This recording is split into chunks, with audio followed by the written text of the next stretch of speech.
এই তিনজন প্লেয়ারকে আবারও দলে ফেরাতে চাচ্ছে কলকাতা নাইট রাইডার্স। তাদেরকে দলে ফেরানোর জন্য একদম পাগল হয়ে উঠেছে কলকাতার টিম ম্যানেজমেন্ট। যদি তিনজন প্লেয়ার আবারও ফিরে আসে তাহলে কেকেআর এর ভাগ্য কিন্তু আবারও ট্রফি হতে পারে।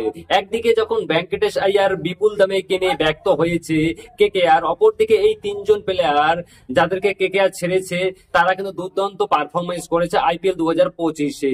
এবারে এই তিনজন প্লেয়ারকে আবারও ফেরাতে চাচ্ছে কলকাতা নাইট রাইডার্স। কোন তিনজন প্লেয়ার জানবো আজকের এই ভিডিওতে। তবে তুমি তার আগে যদি কলকাতা নাইট রাইডার্স এর মন থেকে ভালোবাসা থাকো, ভিডিওতে লাইক করে চ্যানেলটাকে সাবস্ক্রাইব করে দাও। তো চলো শুরু করা যাক ভিডিওটা। তো প্রথম যে প্লেয়ারটার নাম বলতেছি, আইপিএল 2025-এ যাদের উপর ভরসা রেখেছিল কেকেআর, তারা প্রত্যাশা পূরণ করতে পারেনি। সব থেকে বড় উদাহরণ হচ্ছে ভেঙ্কটেশ আইয়ার।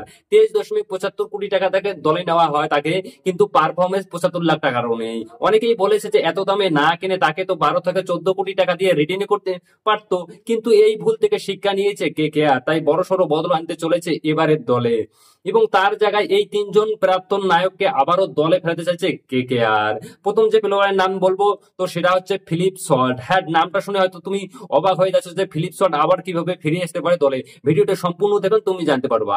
ফিলিপ সল্ট 2025-এ আরসিবির হয়ে কিছু ম্যাচ স্টার্টিং করেছে এবং খুব ভালো পারফরমেন্স করেছে, কিন্তু তারপরে বেথেলকে সুযোগ দিয়েছিল আরসিবি, ফিলিপ সল্টকে বেঞ্চে বসিয়ে দেয়, যার কারণে ফিলিপ সল্ট একটু অসন্তুষ্ট রয়েছে।